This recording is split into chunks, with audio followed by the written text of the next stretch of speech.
Lesson 7, rates and average, and then finding measures of central tendency. Some vocabulary words. Rate is just a relationship between two measures, and you usually are going to divide those two measures. Some examples are speed limits, dividing miles and hours, cost per pound, the total cost per however many pounds you are buying, or cost per gallon, the total cost divided by however many gallons of gas you put in. And then we're looking at measures of central tendencies. These are the mean, median, mode, and range. Mean is the average, so you add all the numbers of the sets, and then divide by the number of numbers of the set.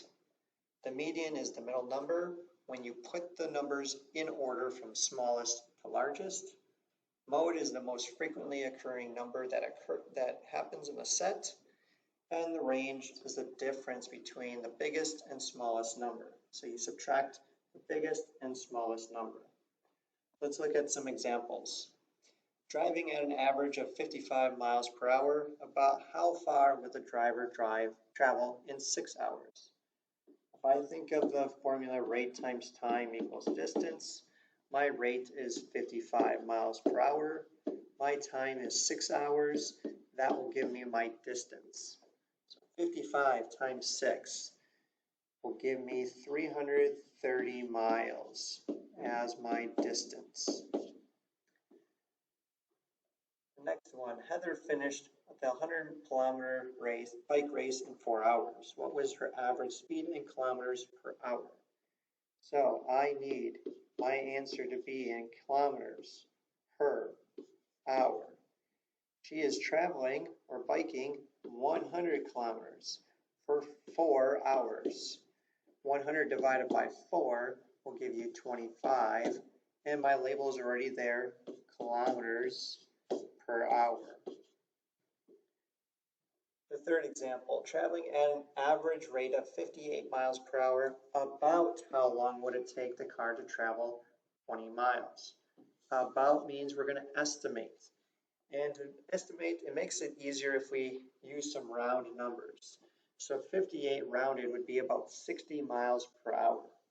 So again, if we take rate times time equals distance, we would say the rate is 60 times the time. We need to find about how long will it take to go 20 miles. Now to get C by itself, the opposite of multiplying by 60 is divide by 60. Whatever I do on one side, I must do on the other. So the time would be about 1/3, because 20 divided by 60 is 1/3. So about 1/3 of an hour. So how much is about 1/3 of an hour? Well, there's 60 minutes in an hour. So I can take 1/3 of 60. So the time would be about 20 minutes. Next example. Here we want to find the average number of students in an 8th grade classroom at Keeler School. So we're finding the mean, the average. So in the 4 8th grade classrooms at Keeler School, there are 28. There are 29. There are 31, and there are 32 students in the school.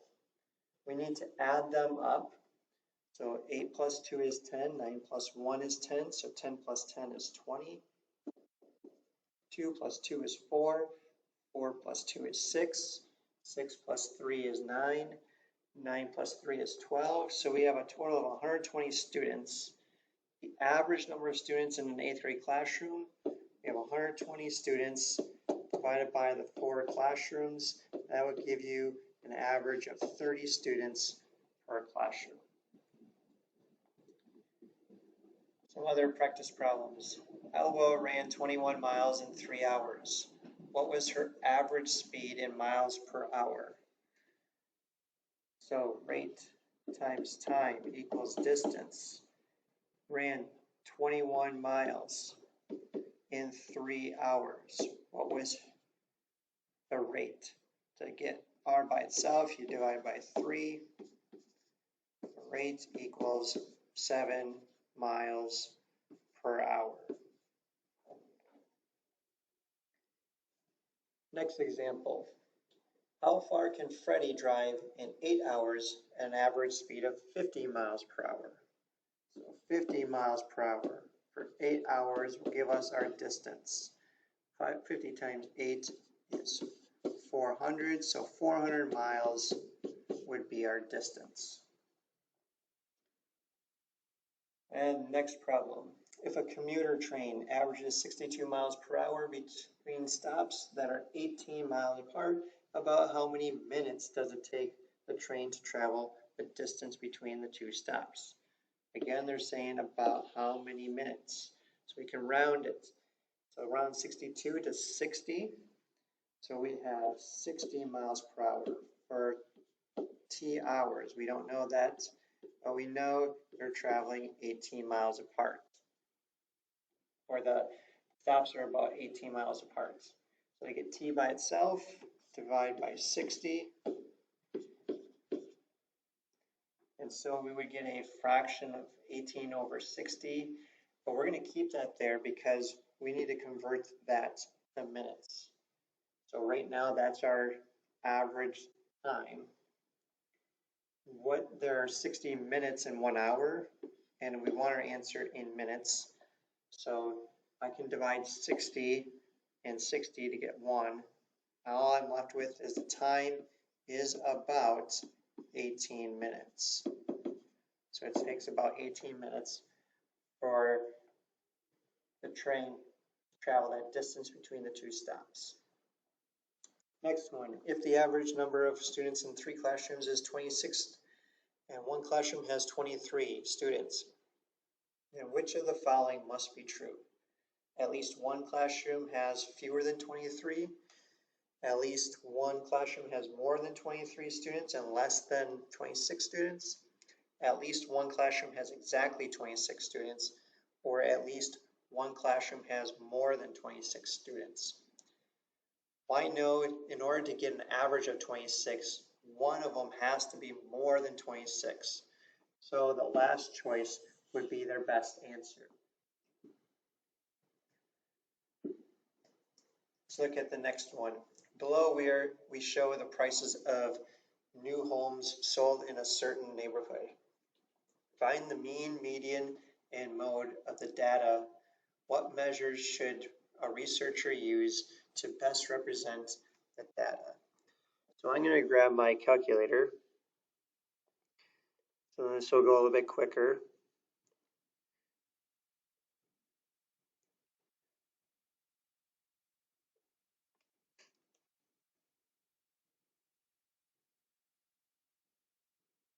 We'll just clear this, and then we just start adding. So we got 170 plus 208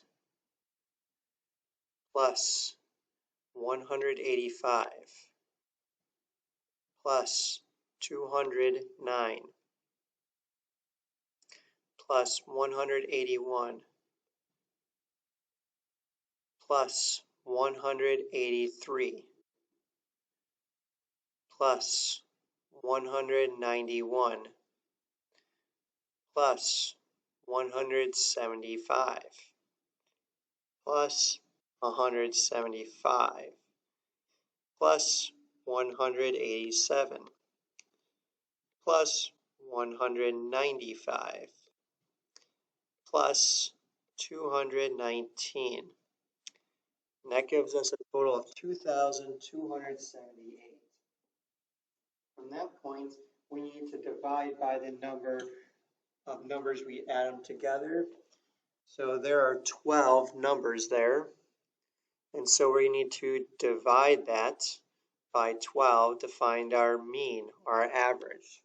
So our average is about 189. We can round that up to, so the mean is about 190. Now to find the median, we need to put them in order from smallest to largest. So to do that, we got 170 70 is the smallest one, then 175, then 175, then 181, then 183, then 185, then 187, then 191, 195, 208, 209, and then 219. So let's put this, find the middle number. So since we have 12, we're going to have two middle numbers. So we have to go to the 6th and 7th numbers. So 1, 2, 3, 4, 5, 6. So between 185 and 187, the median,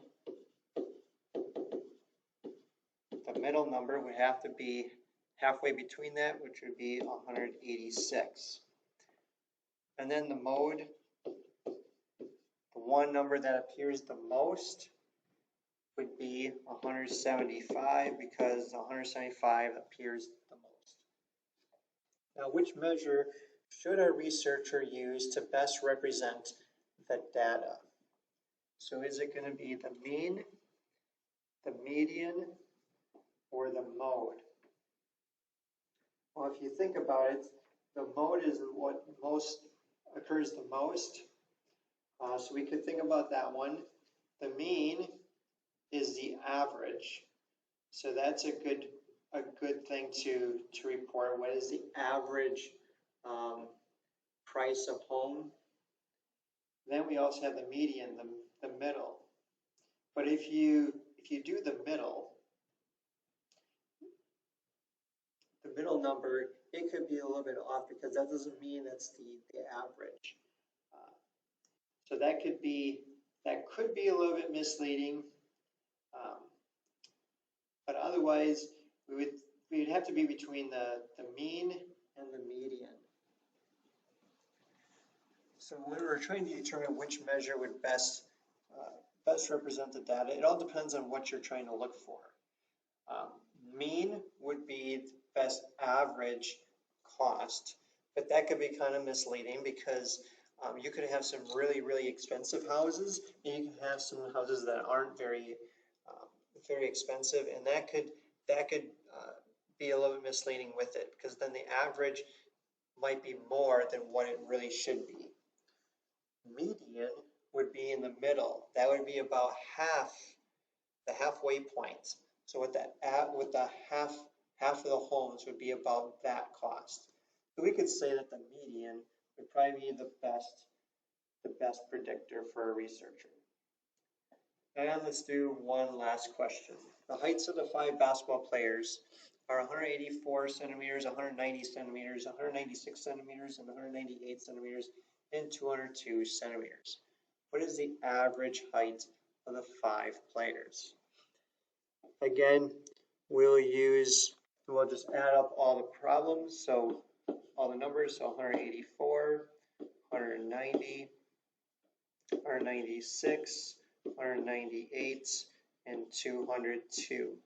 So if I add them together, 4 plus 6 is 10, 8 plus 2 is 10, so that gives you 20. 2 plus 8 is 10.